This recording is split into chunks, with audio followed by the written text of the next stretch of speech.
Just a quick heads up, this video is almost a year old, but it does explain how we got the John Deere 3010. The plan was to start the M5 today, but it's not wanting to start, and as you can see, we've got a pretty serious fuel leak here at the fuel bowl. The gasket, the little cork gasket seal, whatever you want to call it, right under here, on the top side of the glass bowl.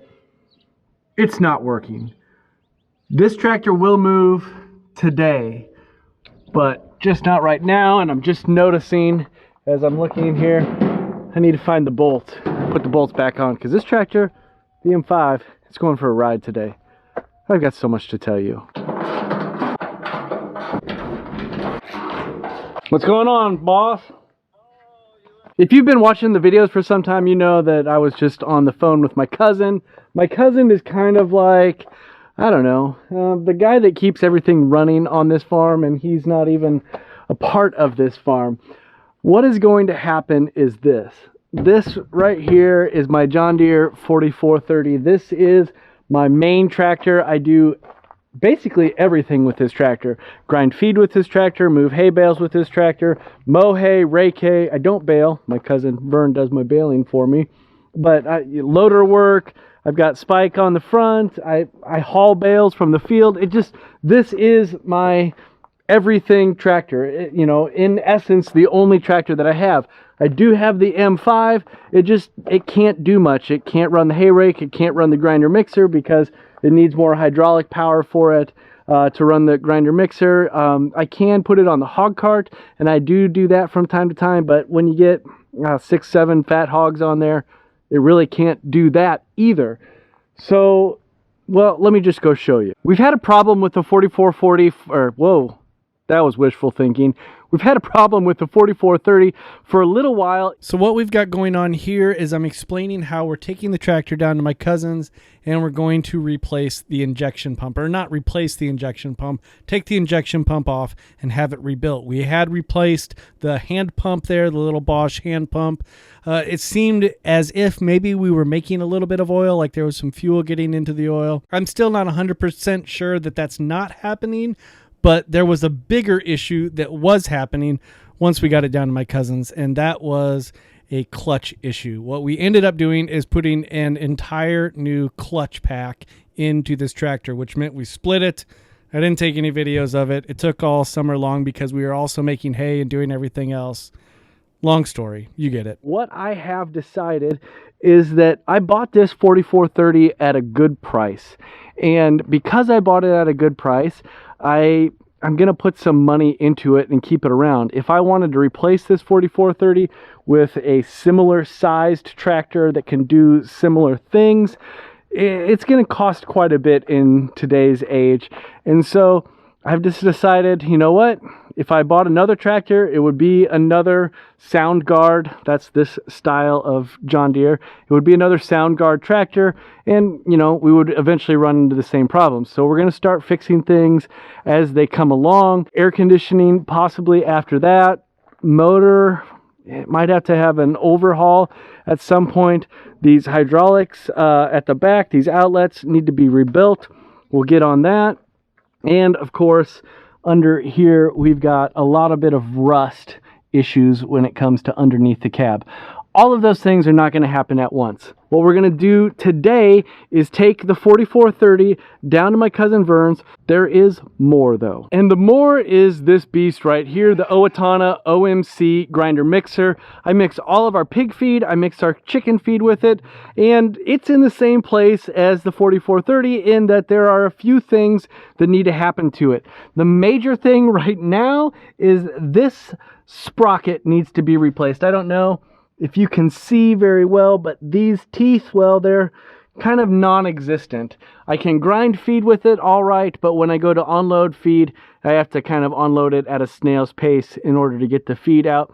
The good thing is, down at my cousin's, I've got a grinder mixer, a OMC Owatonna 450 grinder mixer down there, 4 parts. We're going to take it down there because we might have to use the torch to get that whole apparatus apart. It'll just make it easier. So here's what's going to happen. This tractor and this grinder mixer are going for a ride.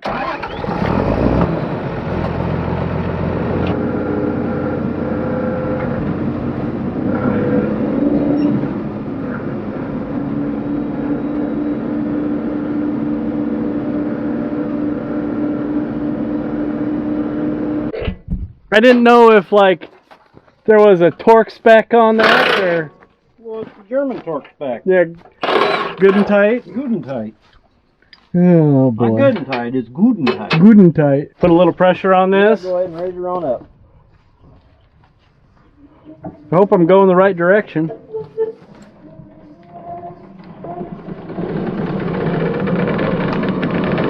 There you go.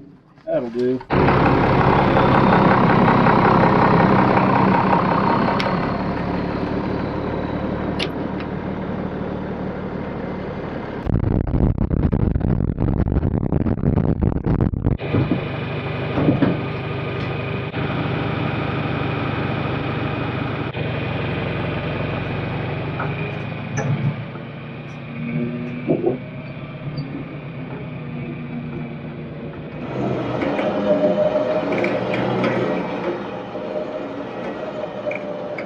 All right, there goes the Minneapolis Moline M5, and here sits the John Deere 3010. There's a lot that's happened, so let me just kind of explain everything that went on. Of course, I drove the 4430 and the grinder mixer down to my cousin's house.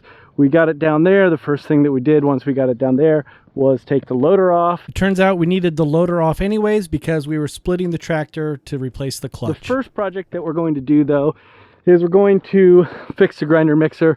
We'll get that fixed, and then I will be able to bring that tractor back up here. In hindsight, this is hilarious because I thought that it would be down there 3 days and then we'd have it back. It's not going to be down there for a long time. We need to get it back here, get it back in service. The 3010 though, let me just take you over to it, kind of tell you what it's all about, or I don't know. Let me just tell you about it. We are super excited to have this 3010 on our farm. The way that we were able to bring it, sort of trade for it, to have a tractor that is more useful to our farm. We are very thankful to that, or for that, I guess I should say. It has the hydraulics we need and the ability to run the grinder mixer, not only just the hog cart. I actually did rake with it. I know I'll say later in the video that I wasn't going to rake with it, but I did rake with it this year. So it's just been super useful for us. We've been able to get a lot of work done with it, and we're even using it on the new farm as we speak these days. This is a basic tractor. It's a gas tractor. It's not anything that we're going to do a ton with. We're not going to put a loader on it. We're not going to, probably even not going to rake hay with it again, because 15 miles away is our hay field. So it's just not that practical. There is a hay field that's a little bit closer by, and if I get a wild hare, I might go rake hay with it then. But this tractor's main purpose is going to be a yard tractor, to be on the farm, to do things that we need hydraulics for. In a pinch, we could use the 3-point for hay, but we're probably not even going to do that for the most part. Mostly grinder mixer, hog cart, projects around the farm, pulling a wagon or something like that. That's what's going to be, that's what this tractor's job is going to be. A couple things that I love about this tractor. One, somebody made this cup holder, and it is hilarious. It's welded together. It has bungee cords wrapped around it. I just absolutely love it. Two, you had an option on these 3010s for the number of hydraulic remotes that you wanted. This one has 2, so that was an added option. They came with 1, I believe. Second one is an option. So I don't know. There's really nothing that we have that will take 2, unless we got a fancier grinder mixer. But we've got them there, of course. My cousin helped me put these weights. So we do have weights for the front. We do have a wide front end on it. This is an aftermarket front end. I believe it came from the factory with a narrow front. So this is added on, but again, I like having the wide front around here. It's got lights. The lights work. That is good. I might actually swap these out for LEDs at some point, because in the winter I often find myself grinding feed in the dark, and so that would be a bonus. But that's it. That's the John Deere 3010. It is the newest tractor on our farm, and to be completely honest, we are a fully John Deere farm right now. I don't know how I feel about that. We've got the John Deere 4430 tractor, we've got the John Deere 250 skid loader, and now we've got the John Deere 3010. I hope you guys enjoyed this video. I know it was a little secretive, and I probably didn't give you a ton of information. I just want to say thank you. That's all I can say is thank you. This is a very exciting thing for us. We are excited to have this tractor and put it to use on our farm as we continue to grow and expand and produce more and more and more. Wherever you are, whenever it is, I hope you are having a great day.